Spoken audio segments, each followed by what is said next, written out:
The LG PL7, the Sony XB33, the Denon 250BT. There's an update in the LG app which allows you to set your own custom EQ. Woohoo! We love custom EQ that we can embed within the speaker and it's no longer device specific. So I thought, you know what? I'll have a mess with the custom EQ, see what we can do. I'll play it against the Sony XB33 and a speaker that doesn't really get the love it deserves. Because it is a classic in its own right. The Denon 250BT, when it came out, I said I liked it. It was class leader. But for me, the problem was the vocals don't pop. Along came the Motion Plus. Vocals popped. It was a great speaker. Went blinking loud. Kind of got put to the back burner, the Denon 250BT. One reason is because it's just £69. No, I wish. It's not £69. It's £169. So it's a little speaker, a little bit of a classic, but it's blinking expensive. Now the reason for doing this video, I thought I'd throw that one in because it doesn't get enough love. I was going to do the EQ, Alan Ross reviews, custom EQ. Will it be any good? And we'll put it against, one of the new boys on the block, the Sony XB33. I did a water test and there's still water pumping out. I'll get to that a bit later, but I do test these speakers. I do drop them in water and I do let you know what happens. But it's a lot better than the Sony XB32, which was a load of crap. The Sony XB33, they upped their game a bit. Not only did you get lights, but it sounds a bit better. So I thought I'd have these two against each other, stick that one in, it's smaller, have a bit of a reference point. Problem was, when I came to set the custom EQ, things didn't go as planned.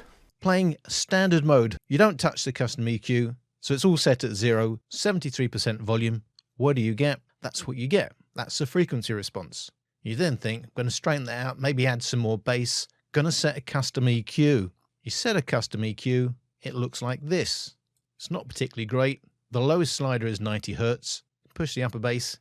It's not helping your lower bass. However, when you come out of custom EQ mode, you go to sound boost mode, then you go back to standard mode, because the only way to get back to custom EQ is going into the app. So custom EQ has been set. You've been playing sound boost mode, you go back to standard mode. What does standard mode look like now? It looks like that. It's lower in volume than the original standard mode. It's also not your EQ mode. So setting a custom EQ mode is affecting, in a negative way, the other modes, even when you're not in custom EQ mode.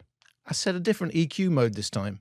It looks like this. I dropped the sliders. Then I went standard mode. Standard mode now looks like this. So I don't know what's going on.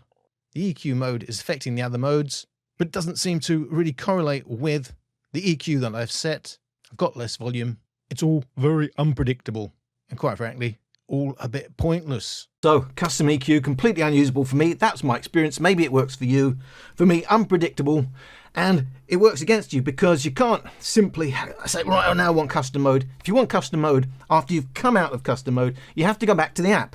Because if I go to sound boost mode, and then I take sound boost mode off, and I go to standard mode, I'm in standard, but there's no way to get back to custom EQ mode. And standard mode isn't simply standard mode with the EQ layered on. It's a different EQ than I've set in the app itself. So I don't know what's going on. Wasn't going to waste any more of my time. Quickly, I'll tell you the overview of these speakers. Old guy on the block, but still a classic. Came out in 2017. Both the Sony XB33 and the LG 7 and the PL7 came out in last year, 2020. In terms of battery, much bigger battery in the PL7, 29 watt hours compared to 22 watt hours. And it's a bit of an undersized battery in the Sony XB33 at 20 watt hours. Bluetooth 4.1. These newer speakers both have Bluetooth 5. In terms of codecs, well, it's a bit more interesting for a change. LDAC, Sony, very, very nice codec. aptX, very, very nice to Denon to give us, albeit at 169 quid. Mind you, the JBL extremely priced 3. 280 quid, still only SBC codec.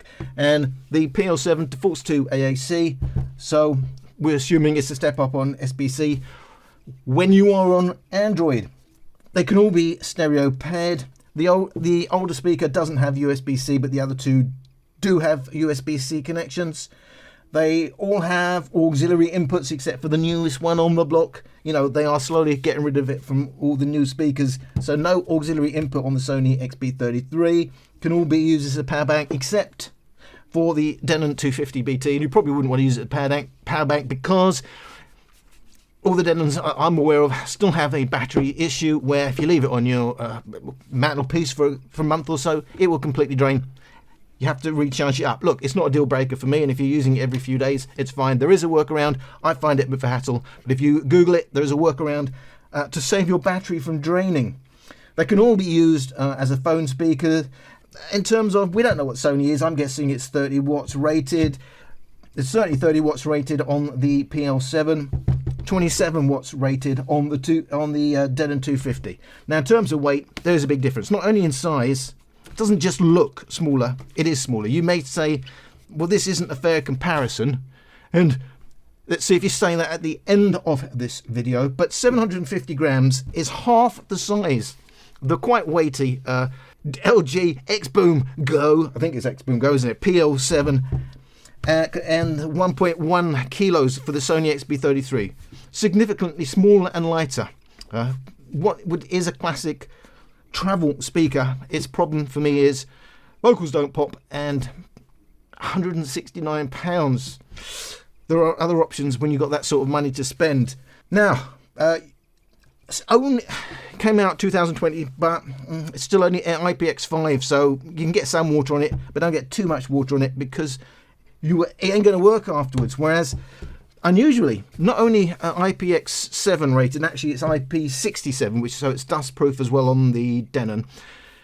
Not only are they rated to be dropped for up to 30 minutes and up to 1 meter of water, but a lot of them sink to the bottom of the pool anyway. So, you know, unless it's specifically a pool that's only 1 meter deep, ain't going to help you, or indeed in the middle of the Mediterranean.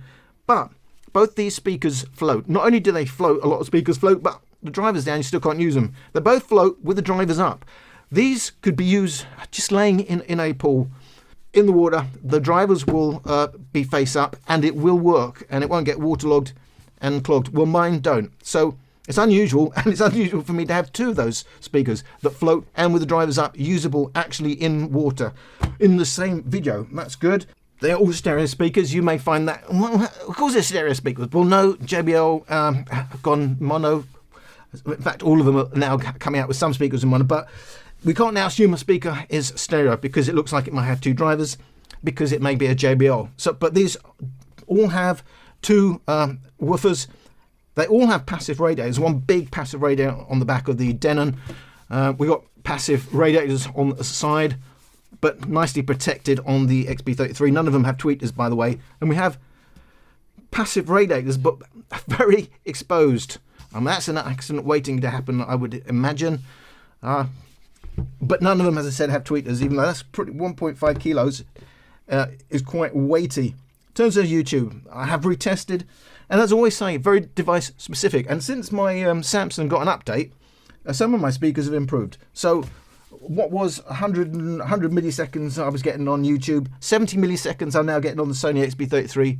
That's very usable. That's within, I would say, what becomes annoying. You know, 40, 50 milliseconds is you can't see any lip sync issues. 70 milliseconds, well, it's there if you look, but it's not annoying. That's 70 milliseconds now for my Denon. And even better still, 60 milliseconds. So my Denon got an update. My S10 got an update. A lot of these speakers, not all of them, but a lot of them are working better now in terms of Bluetooth latency. I will be playing the Sony XB33 in its custom EQ mode. The main benefit of custom EQ on the Sony for me is it goes considerably louder, so you do get a lot more headroom. I'm playing until maximum volume, I'm playing the LG on standard mode. Standard mode has the most bass, standard mode is the most balanced, 60%. Default, custom.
will say, £169 compared to 120 on pound. I think both of them at 120 pound. I didn't mention it because I haven't got it in front of me, but I'm pretty sure these are around 110, 120 pound, 169 pound. The Denon's a lot more expensive, but it is a hi-fi experience in that there's separation, there's a bit of a sound stage, there's a shimmer, and there's a bit more immersion. I will say, and I keep saying, for me, the problem with the speaker has been and still is, vocals do not pop. But in every other way, it sounds great. It really does, especially when you get these matched volumes. But it's the price, really, that is the problem. The Sony XB33, well, it has the most bass on hand, but it favours the mids and it favours upper bass. Well, it favours the lower mids, it favours upper bass. And for me, it gets the balance wrong. So you may say it sounds clearer, but for me, it's not. The balance is just off. It doesn't sound bad at all. It sounds quite decent. But when you're A-Bing these speakers, you can hear where each one is off in its own way. Definitely the balance is off. The relative difference between upper bass and deep bass is wrong, and it's not helping you hear that deep bass, which is actually there. Whereas for me, the balance is spot on with the Denon. I find the PL7 a bit hard edge, where it's hard to explain what does hard edge mean. Sometimes I say these things and you say, well, what do you mean? I can't explain it because it means something to me. Hard edge as in there's not a lot of width. You may say that is a bit of a compressed sound. It just sounds not coming alive in the way the Sony XB33 certainly does, and both of the other two compared to the PL7. All sounds a signature massive excessive boost at 9.5 kilohertz. Slightly overdone, gives it a bit of an electronic signature to my ears. Other people will tell you when it makes it sound more airy, which is fair enough, but I think it's a bit overdone and the rest of the balance isn't there. But it doesn't sound bad at all. So none of these speakers sound bad. I'm just giving you relative comparisons, and in a relative comparison, A/B, there are issues with these two, but I couldn't really knock that other than vocals don't pop. So 80% volume. Everybody say, now it's gone away, rocks now down, nothing left today. No one gets today, we got to face the truth, now it's far away.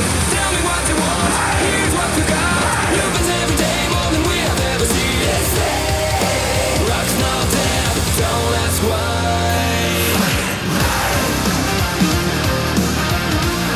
Since when the rock is now down.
The Denon PL7 standard mode, XB33 custom.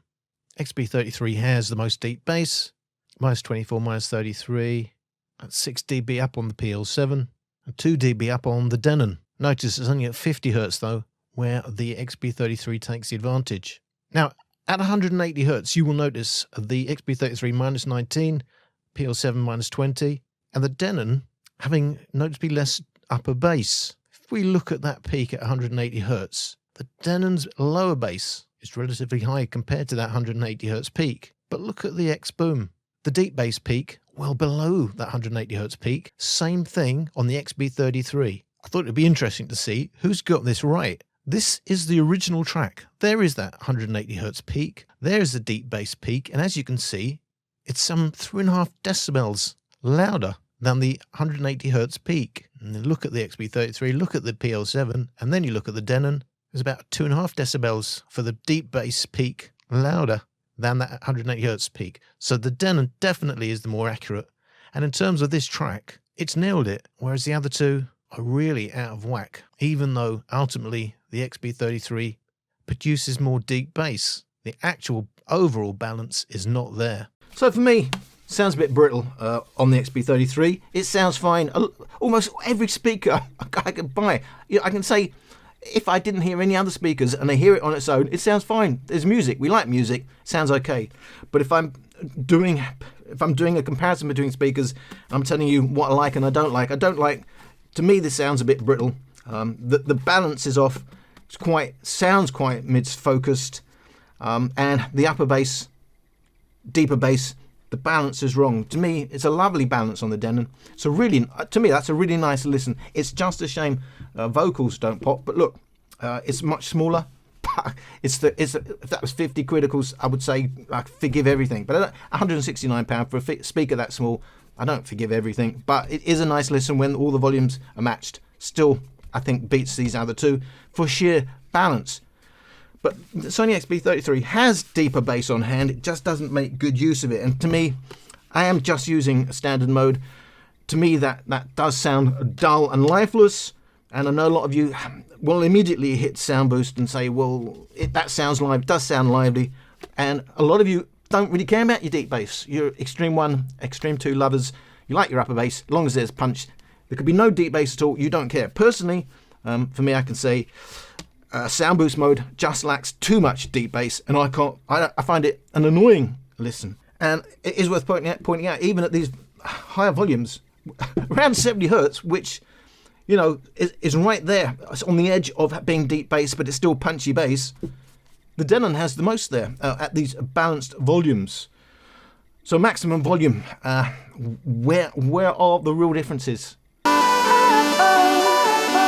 make me feel, you make me feel,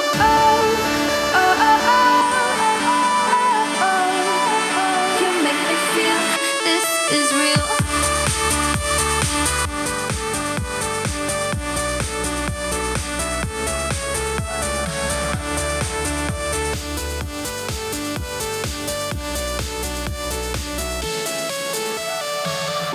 If only for the rise, I'm gonna let you in.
the XB33 is without doubt the loudest. It's a tiny bit up on the Xboom Go in sound boost mode. The sound boost mode has that big, excessively big, I would say, peak at 9.5 kilohertz, which is partly giving it its thin sound. And then we have the standard mode. Standard mode has as much deep bass as the sound boost mode. The sound boost mode is upper bass heavy and sounds thinner, although it goes louder. And although quietest is the Denon, nearly 5 dB down on the XB33. In terms of how much bass it retains, minus 28, minus 49, it's barely down on at 70 Hz on the XB33, and it's only at 50 Hz the XB33 has that bass advantage. And when we're talking 5 dB quieter, it means its overall balance is a bit more bass slanted, which I think gives it a nicer listen at maximum volume, although ultimately XB33 goes the loudest. And in terms of peaks, it's by far the loudest. But look where the peaks are. We're talking upper bass, lower mids. There's no doubt the party speaker here is the Sony XB33. It goes the loudest. It has the most deep bass. It has the most punchy bass. Sound boost mode on the PL7 is the next loudest, but that's a screechy, I don't like listen. There isn't enough deep bass, and there's because all modes on this have that 9.5 kilohertz peak, which it can be a bit grating on the ears when the balance elsewhere isn't there. So certainly the ones that go loudest, sound boost, XB33, the XB33 is the winner. Then we have standard mode, which is to me a bit dull and lifeless. But I'm not saying this is a bad speaker.